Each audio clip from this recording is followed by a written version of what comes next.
Alle ved, at man skal spise, og alle ved, at man skal trække vejret for at holde sig i live. Men hvad er det, der gør sådan, at vi kan holde os i live? At trække vejret, ved at spise, og hvad er det egentlig, vi spiser? Hvor er det, vi får energi fra? Hvor er det, vi får vores muskelmasse fra? Hvor er det, vi får vores dejlige hudkomplektion fra? Det hele bliver besvaret i en rigtig kort, men forhåbentlig grundig fremlæggelse af en PowerPoint om cellerne, ernæring og ilt. Så lad os komme i gang. Som I kan se, ud fra vores mad, så er der 3 hovedgrupper for det. Fedt, protein, som står for vores muskelopbyggende stof, og kulhydrater, som vi bruger til at få energi ved. Kulhydraterne inddeles i monosakkarider, disakkarider, oligosakkarider og polysakkarider. Det er dog kun monosakkariderne, der er små nok til at kunne blive optaget i tyndtarmen. Det er derfor nødvendigt, at olgio og polysakkariderne spaltes til monosakkarider i fordøjelsessystemet, og her er en lille kort oversigt af, hvordan de her molekyler bliver nedbrudt, som til sidst ender med at være glukosemolekyler. Og her kan vi se en oversigt af kroppen. Maden indtages af munden, og her bliver det grundigt tykket igennem. I munden påbegynder enzymet spytamylase spaltning af stivelse til olgiosakkarider og maltose. Denne spaltning fortsætter i mavesækken her, indtil al spytamylasen er denatureret og dermed ikke længere aktivt på grund af det lave pH-værdi. I 12-fingertarmen udskilles her kan I se det. I 12-fingertarmen udskilles bugspyt fra bugspytkirtlen. Bugspyttet indeholder blandt andet amylase og det basiske stof bikarbonat. Bikarbonaten hæver pH, så amylasen kan færdiggøre spaltningen af stivelse til maltose. Senere i 12-fingertarmen udskilles enzymerne maltase, laktase og sukrase, som spalter henholdsvis maltose, laktose og sukrose. Efter dette optages monosakkariderne gennem tyndtarmen og føres med blodet til leveren. I leveren omdannes fruktose. Vi kan se leveren her.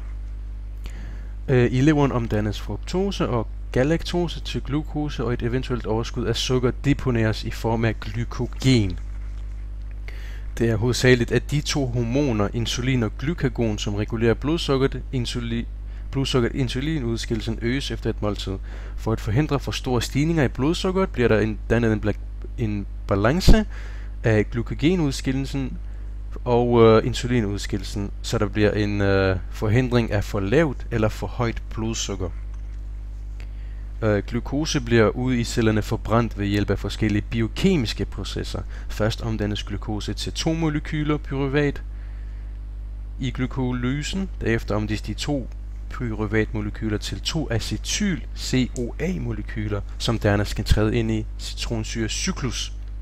Undervejs i et citronsyrecyklus fraspaltes hydrogenatomer, som i elektronatsportkæden benyttes til at gendanne ATP.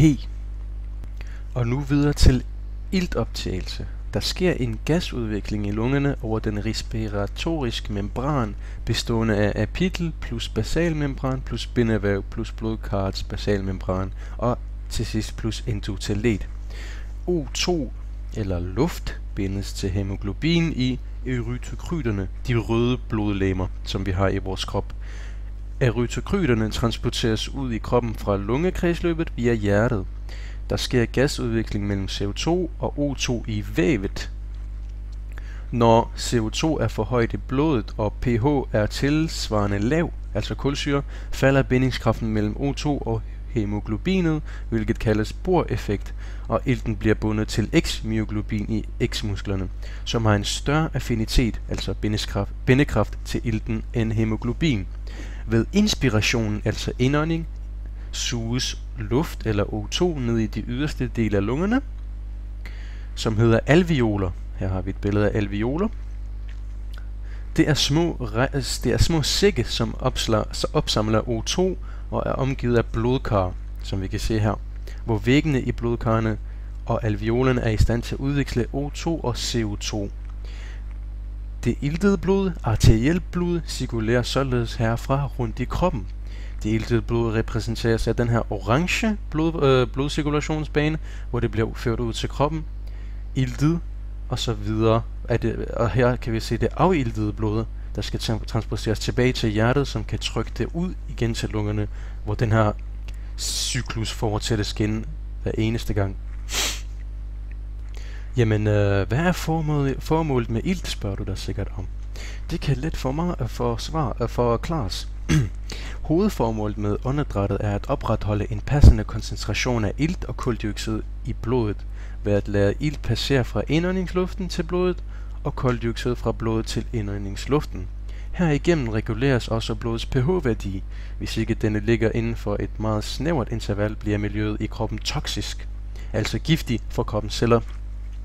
Risiko for, at cellerne derfor udviser nedsat funktion eller går til grunde. Denne udveksling af stoffer mellem blodet og luften finder sted i 4 sammenhængende processer. Ventilation sørger for at transportere og fordele luften indeholdende ilt og kuldioxid rundt i bronkierne.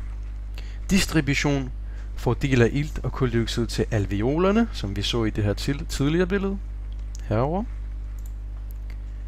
Diffusion transporterer ilt og kuldioxid mellem alveoler og blodet. Perfusion fordeler ilt og kuldioxid via lungekredsløbet. Og til sidst, men ikke mindst, så er der en diskussion om vores blodkredsløb og hvordan det kan påvirkes. Størrelsen på vores fysiske arbejde afhænger af samarbejdet mellem en række organsystemer. Primært lungerne, kredsløb og vores muskler rundt i kroppen. Hjertets effektivitet øges ved regelmæssig motion, så den bliver i stand til at pumpe mere blod ud per hjerteslag. Dette betyder, at hjertet pumper samme mængde blod ud til kroppen med flere slag. Desuden fremmer aerobt arbejde blodets evne til at transportere ilt, da mængden af røde blodlegemer forøges. Der dannes flere blodkar ude i musklerne, hvilket betyder, at blodforsyningen bliver bedre. Under visse situationer udløser hjernen endorfiner i kroppen, hvilket giver velvære, hvilket betyder, at det er en belønningsmiddel eller et stof, der giver dig en rigtig god følelse i kroppen, efter du har motioneret.